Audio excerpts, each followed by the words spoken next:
Man, my bracket was off by 1. I had Frogurt being one of the final 4 candidates. You gotta keep the Cinderellas alive. For sure, if we fade, then it's a lie. But you know we are the sun, and we'll walk This is Lost Thoughts, episode 10 entitled The Package. This week we'll discuss the journey of a simple watch, decide on a deciding factor in the differences of decisions in the differing realities. And you should check out my extra video this week of questions and answers where I give some concrete theories of my own. Coming off the excitement of Aeterno last week, we've been spoiled with answers to the mythology of the island. The package doesn't impact you as much, but it does take you on a nice ride, and answers the question, who the package is. Yes, I said who. Not only that, but some comments and events that happened during this episode lead us down the familiar path of whatever happened.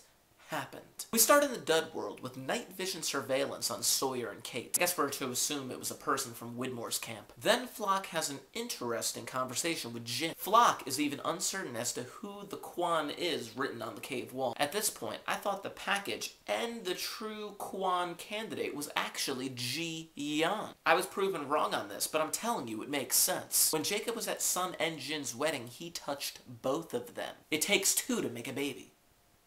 I think. Well, come on, a candidate being conceived on the island? It makes sense. And if you take my theory from last week about the man in black being loose in the Boom world, e.g. the bottle of wine being smashed, it would make sense where he would lead our characters into a situation where what happened to Sun would have happened. Flock also points out the reason why he hasn't left the island yet. The candidates have to leave the island together. Either he's going to take them with him, preventing anyone from taking over for Jacob, or he's just going to get them all together to annihilate them. Boom world. And Jin had to deliver the money with the watch, unlike in the Dud world where it was just the watch. And Jin confirms that he and Sun are not married in the Boom world. I guess we figured that out early on in the season when they weren't wearing wedding rings. They also have room 842 as one of their reserved rooms. Dud world, and Saeed doesn't feel anything anymore. Anger, happiness, pain, nothing. For me, this pretty much spells out that the man in black is indeed evil. It has been a well-known argument from philosophers that it is better to feel something rather than nothing. It is better to have loved and lost than to have never loved at all. To be given the gift of feeling nothing, that is a cursed gift from an evil being. If you subscribe to my theory of Claire being killed in Season 4 on the attack in New Otherton, then being resurrected and having the darkness growing inside of her, it leads to a simple question. Why does Saeed not feel anything? And Claire does. Jin is heading out before Flock gets back so he can go look for Sun, and holy knockout needle dart, Batman! Widmore's people have executed a secret, swift knockout attack of Flock's empire. Despite the reason for this preemptive attack, why would Widmore deliver the first blow after talking to Sawyer? That world where Miles and Frank are playing cards. Gin Rummy, I think. Tic-tac-toe, solitaire, now this. Why is Miles always playing games? Ben wants to know what's next because he doesn't think that Richard is coming back or that Hurley will succeed. Ooh, Sun is mad. Remember, this is businesswoman Sun, who was off the island for 3 years thinking that her husband had been killed. Sun doesn't want to believe anything about Jacob or her purpose on the island. I guess Sun is turning into one of those thinkers of why do bad things happen to good people. Boom world, where Jin is upset about missing his meeting and how Sun is just there for a shopping trip. But just because they're not married doesn't mean they can't have some fun on the side. How did Jin get a job with Sun's dad if they weren't going to get married? He got the job in the first place so they could make some money and prove to her father that he was responsible. Wow, this scene is inappropriate. It just goes to show you, no matter the timeline, they end up together. Just like no matter the timeline, Miles and Sawyer will be partners. Sawyer still wants to get revenge on Anthony Cooper. Locke is still paralyzed. Saeed's still in love with Nadia and is still a torturer. Jack still has father issues. Hurley still won the lottery. Kate is still on the run. And Ben can still be conniving. Our choices might be different, but the overall scheme remains the same. Dud world, where Flock walks up to Sun to try and get her on his side. Flock is trying to recruit all the candidates, but at this point it seems pretty impossible that he's ever going to get Hurley or Jack. So, Sun starts running away from Flock. This doesn't really lend itself to the idea of being a choice, because chasing after her, it's almost as if Flock is trying to force her to do what he wants.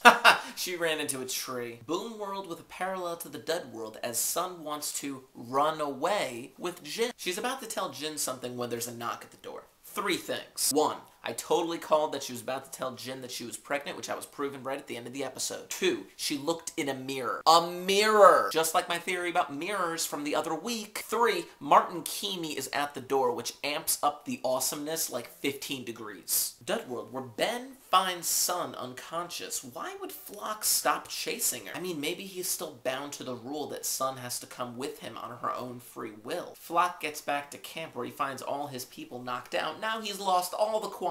Where's Jin? Why, he's locked in a weird room. This is room 23 on Hydra Island, the Jacob Loves You video room. Jin thinks that he can leave, but then he gets tasered by Zoe. Vintage Zoe. I'm assuming this is her go-to move. I really don't know her that well. Is that bad? Zoe has a piece of paper with the pockets of energy mapped out all over the island with the signature of Jin at the bottom from the 1970s, which is awesome because she doesn't even question the fact that Jin signed it in the 1970s and he's still only in his 30s. Jin wants to talk to Widmore. Oh, well, Widmore wants to talk to him. Apparently Kate's name was on the wall, but she is no longer a candidate. Why? What did she do to lose her candidateness? Also, Flock says, whatever happens, happens. Season 6 has changed a lot of minds regarding whatever happened. I still hold true to the idea that if you go back in time and cause an event, it was because you always went back in time to cause that event. Why can't you just turn yourself into smoke and float yourself over? Despite the hilariousness of this conversation, it does lead us to an interesting fact. Flock, the man in black, has just implied that he cannot turn into smoke over a body of water. Perhaps he has to be anchored at some point on the island, or even he draws his power from the main island. Sawyer just referred to Charles Widmore as Charlie. I had a theory last season about Charles Widmore actually being Charlie Hume. Boom World, Kimi likes his watch, but he wants his money. Why was Jin posing like that when they opened the door? Seriously? I would have at least tried to hide. Kimi then mentions Mikhail. Patchy. And he still has his eye, for now. Dud World, and Sun hits her head and forgets English? Honestly, that's really insane. So says the man who can speak to the dead. But Sun still understands English. In the Boom World, Sun can't speak English, so what if the 2 timelines are starting to meld together? Flock walks right up to the pylons and has met with Widmore's people. Despite the pylons, they are scared stupid of Flock. What good would wielding a gun do to a guy who can turn into smoke? Seriously? Widmore says that he knows Flock based on ghost stories and noises in the night, but he has never actually met the man in black. Or perhaps that's what he thinks. If the man in black could turn himself into any image before being stuck looking like Flock, perhaps he has met Widmore in another capacity on the island. Based on Widmore refusing to admit that he has Jin or to give him up, Flock says that war is coming. Richard knows that he has to stop the man in black from leaving the island, so he has to destroy the plane. And Sun is not having any of this. She is fired up mad because she wants to leave with Jin. Boom World, where Sun's secret bank account was closed by her father, and that doesn't bode well for Jin. Ha! The reason why Jin was bleeding is because Omar bumped his head on the way in, not because he was beaten. That only makes me believe that Kimi is a stand-up fellow when it comes to handling hostages. He is a classically trained mercenary. The $25,000 was Kimi's fee for killing Jin? Insane. Sun's father knew about the affair and was going to end it himself. Kimi says that he's sorry, but some people weren't meant to be together. Or so he thinks. Back in the Dud World, and Widmore shows Jin a camera that is filled with pictures, and for the first time he gets to see his daughter, Ji-young. This is really heartbreaking to watch him look at those pictures. It's almost as if the birthday photo one had a blank spot on the side where Jin should have been. It's about time for Jin to see the package. And us too. Since the package wasn't Ji-young, my major question, despite who the package actually is why was it so important for Jin to see the package? If Widmore were just trying to get a candidate away from Flock's empire, then why didn't he take Saeed or Sawyer? Boom World, and we hear Jin's side of Saeed's killing conversation. The nice guy that he is, Saeed leaves Jin with a box cutter and says good luck. But Kimi is still alive? Not possible! But Jin has the drop on him and Mikhail, though. Jin and Mikhail fight. Shots are fired, and then Jin takes out Mikhail's eye, signifying his need for an eye patch in the Dud world. Is it a parallel, or is it signifying that this is the actual Mikhail that lives in the Dud world? Sun apparently was shot when Jin was trying to get the gun away from Mikhail, and yes, she is preggers. This whole scene is like a formulaic tragedy, but it was expertly presented nonetheless. Dud world, and Jack brings Sun a pad of paper so she can communicate. Why do they have Sun lose her ability to speak English unless there is another significance? Are they implying that her Boom world self, who never learned to speak English, is beginning to cross over? Jack also brings a tomato that refused to die.